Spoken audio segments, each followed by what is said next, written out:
বিদ্যুৎ ও জ্বালানি দ্রুত সরবরাহ বৃদ্ধির বিশেষ কুইক রেন্টাল আইনে দায় মুক্তি দেওয়া অবৈধ ছিল। দুপুরে বিচারপতি ফারাহ মাহবুব ও বিচারপতি দেবাশিস রায় চৌধুরীর হাইকোর্ট বেঞ্চ এই রায় দেন। আদালতের রিটের পক্ষে শুনানি করেন ডক্টর শাহদিন মালিক, সঙ্গে ছিলেন ব্যারিস্টার সিনথিয়া ফরিদ। গত 2 সেপ্টেম্বর কুইক রেন্টাল সংক্রান্ত বিদ্যুৎ ও জ্বালানি দ্রুত সরবরাহ বাড়ানোর বিশেষ বিধান আইন 2010-এর 9 ধারায় দায় মুক্তি কেন অবৈধ ও অসাংবিধানিক ঘোষণা করা হবে না তা জানতে চেয়ে রুল জারি করেন হাইকোর্ট। এর আগে কুইক রেন্টালে দায় মুক্তি এবং ক্রয় সংক্রান্ত 6-এর 2 ধারার বৈধতা চ্যালেঞ্জ করে হাইকোর্টে রিট করেন সুপ্রিম কোর্টের এই দুই আইনজীবী। একটা 50 কোটি টাকার চুক্তি করলাম, ওনার সাথে 100 কোটি টাকার চুক্তি করলাম, আর চুক্তি বললাম যে আপনি বিদ্যুৎ উৎপাদন করেন না করেন আপনার বিদ্যুতের সব পয়সা দিব। এটা তো একটা লুটপাটের চরম একটা ব্যবস্থা, যেটাকে লুটপাটটাকে আইনি একটা বৃত্তি দিয়েছে। সংবিধান হলো সকল ক্ষমতা, সবার ক্ষমতা সীমারেখাটা নির্ধারণ করে দেওয়া, তো এটা তো ওই সীমারেখার বাইরে চলে গেছে।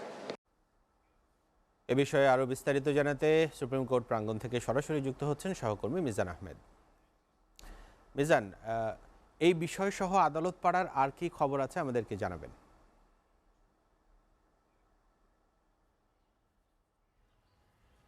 আদনান, যেমনটি আপনি দর্শকদের জানাচ্ছিলেন, এ বিষয়ে যদি আরও কিছু তথ্য আপনার মাধ্যমে যুক্ত করতে হয় সেক্ষেত্রে আমাকে বলতে হবে যে এই রায় কিন্তু বেশ গুরুত্বপূর্ণ দুটি পর্যবেক্ষণ দিয়েছে আদালত। সেটি বলেছে যে গণতান্ত্রিক শাসন ব্যবস্থায় কোনো ব্যক্তি বা কোনো প্রতিষ্ঠানকে দায়মুক্তি দেওয়ার কোনো অবকাশ নেই।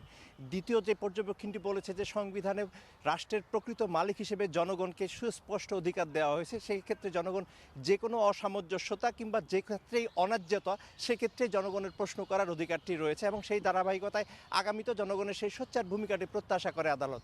আর এই আইনটি নিয়ে যদি বলতে হয় যে প্রতি বছর 1365 কোটি টাকা সহ যে ব্যয়টি হতো এক একটি কুইক রেন্টাল প্ল্যান্টে, তার অধিকাংশই ক্যাপাসিটি চার্জের নামে লোপাট করা অভিযোগটি কিন্তু গণমাধ্যমে এসেছে।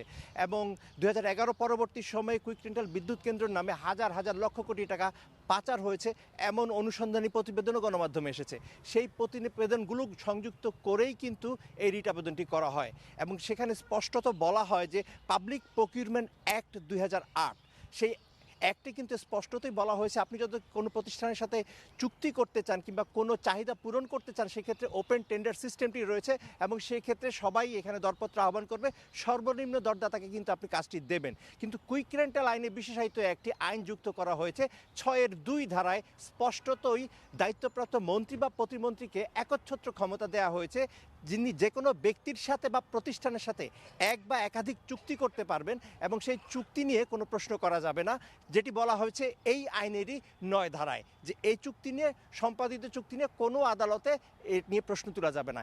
এই যে দুটো ধারা, এই দুটো ধারার মধ্য দিয়ে আসলে নিরঙ্কুশ একচ্ছত্র ক্ষমতা দেওয়া হয়েছিল, এবং সেই ক্ষমতার অপব্যবহার করে তুগলকি লুটপাট হয়েছে এমন অভিযোগই কিন্তু আদালতের শুনানিতে উঠে এসেছে। পাশাপাশি বলেছে যে আগামী দিনে এ ধরনের লুটপাট বন্ধে হাইকোর্টের যে আজকের এই সিদ্ধান্ত সেটি একটি দৃষ্টান্ত হিসেবে থাকবে। আপনি আরেকটি প্রশ্ন করেছেন যে এর পাশাপাশি আলোচিত আর কোনো খবর রয়েছে কিনা, সেই ধারাবাহিকতায় বলতে চাই বহুল আলোচিত পঞ্চদশ সংশোধনী বাতিল চেয়ে যে রিটটি হয়েছে সুশাসনের জন্য নাগরিক সুজন এবং 5 জন বিশিষ্ট নাগরিকের পক্ষ থেকে, পরবর্তীতে আপনি জানেন যে এর সাথে বিএনপি, জামায়াত, গণফোরাম সহ একাধিক ব্যক্তি ও সংগঠন এই মামলায় পক্ষভুক্ত হয়েছেন।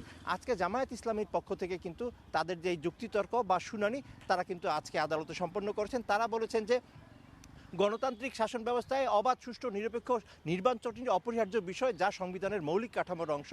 অতএব তত্ত্বাবধায়ক সরকার বাতিল করে সংবিধানের মৌলিক কাঠামোকে ধ্বংস করা হয়েছে, এবং সংবিধানের মৌলিক কাঠামো ধ্বংস করার এখতিয়ার কারণেই, আর সংবিধানের মৌলিক কাঠামো বা প্রিএম্বেল যদি কোনো পরিবর্তন করতে হয় সেক্ষেত্রে জনমতের একটি গুরুত্বপূর্ণ বিষয় রয়েছে। যদি উদ্বুদ্ধ পরিস্থিতিতে দেশের আপামর জনগণ কোনো পরিবর্তন চায়, সেই বিষয়টি মাথায় রেখে সে নিয়ে একটি বিস্তারিত আলোচনার পক্ষ দিয়ে কিন্তু সিদ্ধান্তটি হতে পারে।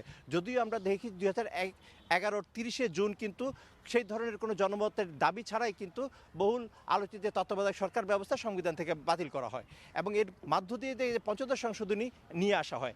আর এর পাশাপাশি জামাতের পক্ষ থেকে আরেকটি তথ্য আমরা জানতে চেয়েছিলাম যে সংবিধানে যে হর্স ট্রেডিং বা এই যে এমপি মন্ত্রীদের কেনাবেচার যে বিধান, 70 অনুচ্ছেদের আলোকে 70 অনুচ্ছেদের আলোকে কোনো ব্যক্তি যদি তার দলের বিরুদ্ধে কোনো মতামত দেন তার আসন শূন্য ঘোষণা করা হবে।